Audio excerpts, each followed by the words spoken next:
Bonjour, vous avez peut-être déjà entendu parler du TEG, taux effectif global, qui est un taux qui doit permettre la comparaison entre différentes propositions bancaires, notamment en matière immobilière. Il existe souvent de la part des banques des erreurs dans les calculs du TEG. Alors nous allons voir ici un petit exemple. Sachant que nous partons d'un taux nominal de 2,20%, nous devons intégrer dans le calcul du TEG un certain nombre d'éléments comme par exemple les frais de dossier, les frais de courtier ou les parts sociales. Ici, nous avons retenu ces trois éléments-là, plus aussi bien entendu l'assurance obligatoire. Alors si nous lançons le calcul par rapport à ces différents frais, nous arrivons ici à un TEG de 2,60% en partant d'un taux nominal de 20. Donc 0,24% pour les assurances, 0,02% pour les frais de dossier, 0,05% pour les frais de courtier, 0,08% pour les parts sociales.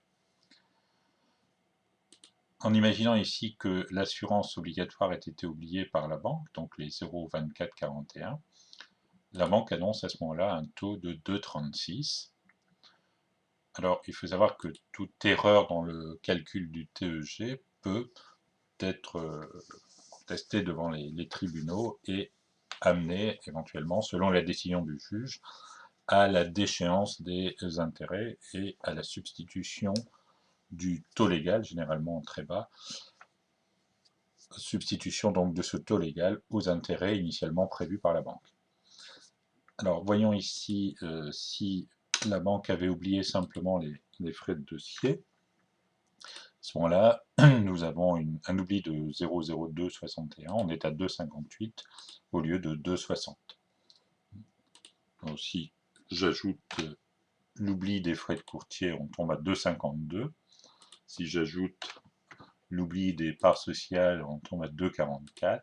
Et avec les assurances oubliées, évidemment, on revient ici pour la banque à 2,20, alors que le taux global, effectif global, est à 2,60.